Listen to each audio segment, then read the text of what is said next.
This is video 4. We will see orchitis, a small condition.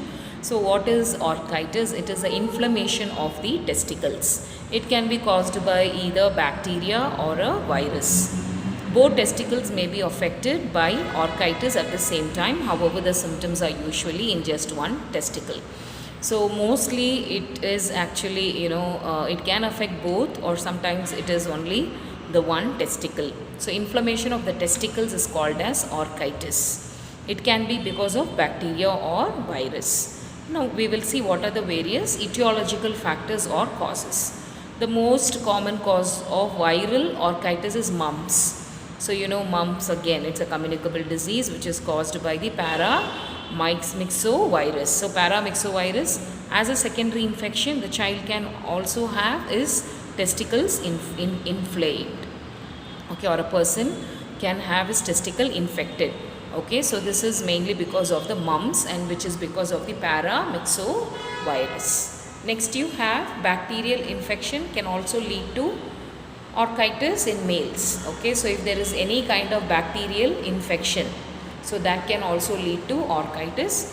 Then you have urinary tract infections and sexually transmitted infection. So urinary tract infection or sexually transmitted infection such as gonorrhea, chlamydia, and a related condition called epididymitis can result in orchitis. Now what is epididymitis? It is the inflammation of the epididymis. Okay, as we know the anatomy, you see that there is a epididymis, and it is a tube at the back of the testicles which actually stores and carries the sperms.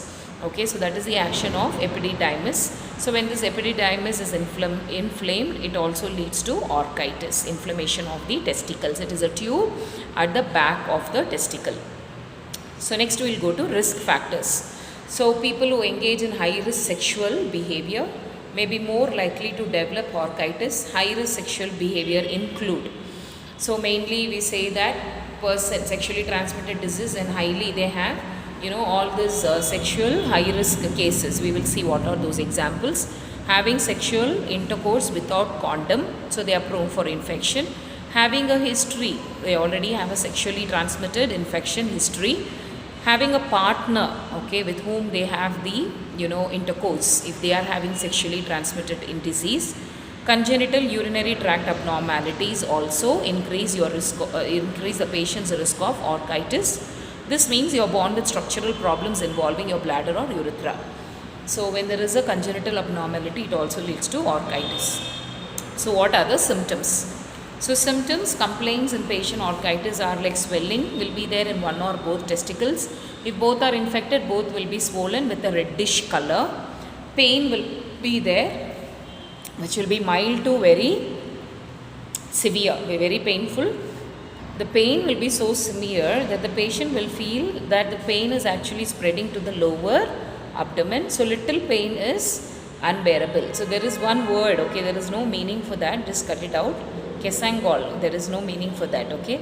Then you have fever will be there, actually inflammation, fever, chills, pain, swelling which is reddish. Then occasionally accompanying muscle pain, weakness, nausea, headache. So when we examine the testes, we see that it will be enlarged, and then it will be soft. Sometimes it is hardened and red.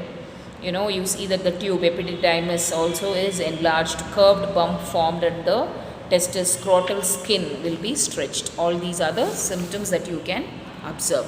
So what are the diagnostic tests? We have to do history collection, physical examination, ultrasound.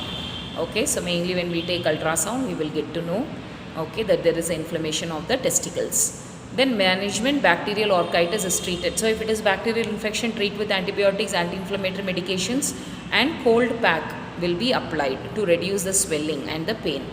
Regardless of the source of your inflammation, full recovery can take several weeks.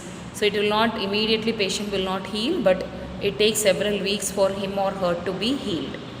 Then abstain from sexual intercourse and heavy lifting. So they should not have sexual intercourse, or they should avoid heavy lifting while you treat orchitis. When the patient is on the treatment, they cannot lift heavy objects or they cannot have intercourse. If you are infected with STI, partner should also be treated. For sure, they also would have got transmitted. so they should also get treated. Okay, so these are the management. So I don't want to post many videos. Okay, so 2 for today, BPH is a big topic and it is a very important topic what we have seen. And next is the orchitis. Okay, so watch the videos, understand, start studying.